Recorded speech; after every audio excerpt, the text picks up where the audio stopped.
اللہ تعالیٰ نے فرمایا سیقول السفہاء من الناس، ان قریب کہیں گے لوگوں میں سے جو بے وقوف ہیں، من الناس لوگوں میں سے، ما ولاہم کس چیز نے انہیں پھیر دیا ہے، ان قبلتہم التی کانوا علیہا اس قبلے سے التی جس پر کانو تھے علیہا اس کے اوپر، جس پر یہ منہ کر کے جس طرف کو نماز پڑھتے تھے، کس چیز نے آخر انہیں پھیر دیا ہے؟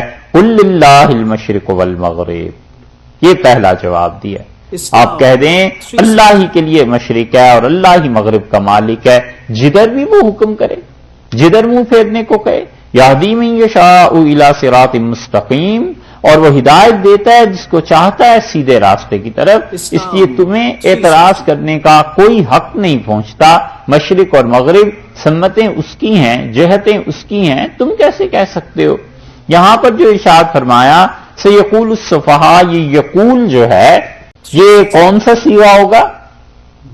مضارع کا، صحیح ہے، یہی کل پڑھا تھا نا، مضارع کا صیغہ ہو جائے گا، اور اس کی ماضی آئے گی قالا سے، قالا اس کی ماضی بنے گی نا، کہا، اور یقول اس کا ترجمہ پھر مضارع میں ہونے کی وجہ سے کیا بنے گا کہ وہ کہتے ہیں یا کہیں گے، ٹھیک ہے۔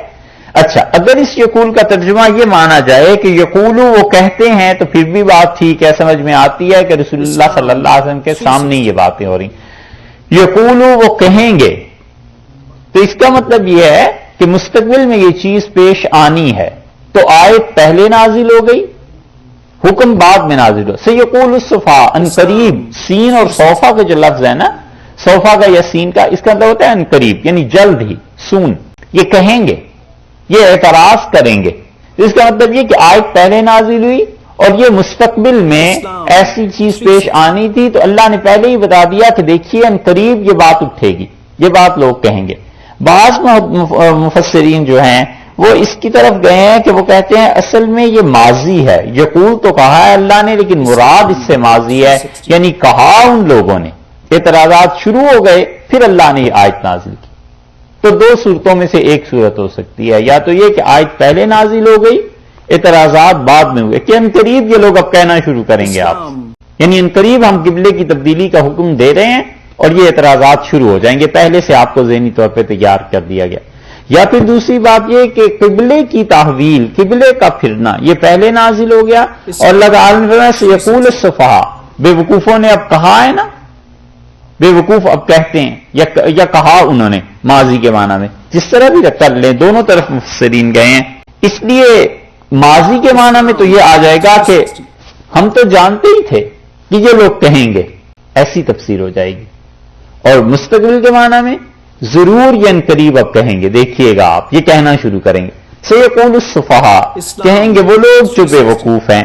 بے وقوفوں سے مراد یہاں پہ صحیح بخاری میں آیا، کتاب التفسیر میں امام بخاری رحمۃ اللہ علیہ روایت لائے ہیں کہ یہودی، یعنی یہودی اعتراض کریں گے، اور زیادہ بہتر یہ ہے کہ سب کو مانا جائے، یہودی بھی، عیسائی بھی، اور مشرکین مکہ بھی اور منافقین بھی، چاروں کو اس پہ اعتراض ہے۔ منافقین تو رسول اللہ صلی اللہ علیہ وسلم سے یہ کہتے پھرتے تھے، صحابہ کرام رضی اللہ عنہم سے، کہ عجیب بات ہے، کبھی کچھ کہتے ہیں کبھی کچھ کہتے ہیں، اب جان بوجھ کے انکار بھی تو نہیں کر سکتے تھے صاف، اپنے مفادات وابستہ، اور پھر چونکہ انکار نہیں کر سکتے تھے اس لیے اقرار بھی نہیں کرتے، اور عیسائیوں یہودیوں کو تو ویسے اعتراض تھا، اور مشرکین مکہ وہ خوش بھی تھے اور کہتے تھے کہ پچھلی باتیں غلط ہوئیں، اب ہماری طرف آ رہے ہیں۔ سیقول السفہاء، ان قریب کہیں گے وہ لوگ جو بے وقوف ہیں، من الناس لوگوں میں سے، یعنی یہ جتنے گروہ ہیں ان میں سے جو بے وقوف ہیں وہ ضرور اس پر اعتراض کریں گے، ضرور اس بات کو کہیں گے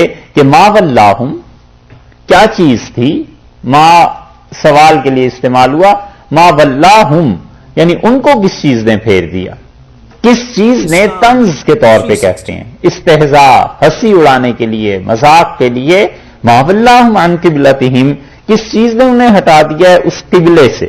قبلہ اس میں مکان، جگہ کا نام، مقابل، سامنے کو کہتے ہیں نا کہ ان کے مقابلے میں آئے، یعنی اس کے سامنے آئے، کوئی اس کا مد مقابل ہے، اردو میں بولتے ہیں نا کہ کوئی ایسا ہے جو اس کے سامنے کھڑا، اس کے، تو قبلہ وہ چیز جس کی طرف سامنے ہوتے ہیں، منہ کرتے ہیں جس کی طرف کوئی بھی عبادت کرنے والے، قبلہ اسے کہتے ہیں۔ پھر آہستہ آہستہ یہ قبلے کا لفظ کعبۃ اللہ کے لیے اور مسلمانوں کے لیے مخصوص ہو گیا کہ وہ نماز پڑھتے ہوئے جس طرف اپنے سینے کو کرتے ہیں. چہرے اور سینے میں فرق ہے، یہ آگے آ جائے گی بات. ما ولاہم عن قبلتہم، جس چیز نے انہیں پھیر دیا ہے اس قبلے سے، التی جس کے اوپر کانو یہ تھے علیہا جس پہ قائم تھے، جس قبلے پر یہ قائم تھے کس چیز نے انہیں اس قبلے سے ہٹا دیا ہے؟ کانو علیہا، جس چیز پر یہ قائم تھے. بات یہاں پر پہلے یہ پیدا ہوتی ہے کہ یہ قائم جو تھے جس قبلے پر، یہ تو ٹھیک ہے، یہودی کہتے تھے، عیسائی کہتے تھے، مشرکین منافقین کہتے تھے، ہم بھی سب کہتے ہیں کہ جس قبلے پر کوئی تو قبلہ تھا نا، اور بیت المقدس ہی تھا. ٹھیک ہے، یہ وہ کہتے ہیں کس چیز نے پھیر دیا. سوال یہ پیدا ہوتا ہے کہ یہ قبلہ رسول اللہ صلی اللہ علیہ وسلم نے متعین کیسے کیا تھا؟ اپنے اجتہاد سے یا اللہ کی وحی سے؟ اگر کہ یہ اللہ کی وحی سے تو پوری اس کتاب میں، قرآن پاک میں اللہ کی کوئی ایسی وحی موجود نہیں جس میں اللہ نے یہ حکم دیا ہو کہ آپ قبلے کی طرف ایسے بیت المقدس کی طرف منہ کر لیں. کوئی وحی موجود نہیں، کوئی ایک آیت ایسی نہیں ہے قرآن میں جس سے پتا چلے یہ تحویل قبلہ کا حکم آیا ہے 2 ہجری میں، اور 2 ہجری میں رسول اللہ صلی اللہ علیہ وسلم کی رسالت کو کتنے سال ہو گئے تھے؟ 13 سال مکہ کے اور 15 برس ہو گئے تھے. ان 15 سالوں میں کوئی آیت ایسی نہیں ہے قرآن پاک میں جس میں یہ پتا چلے کہ آپ کو حکم دیا گیا بیت المقدس کی طرف منہ کرنے. وگرنہ ہم کہتے کہ اس آیت نے اس آیت کو منسوخ کیا، کوئی آیت نہیں.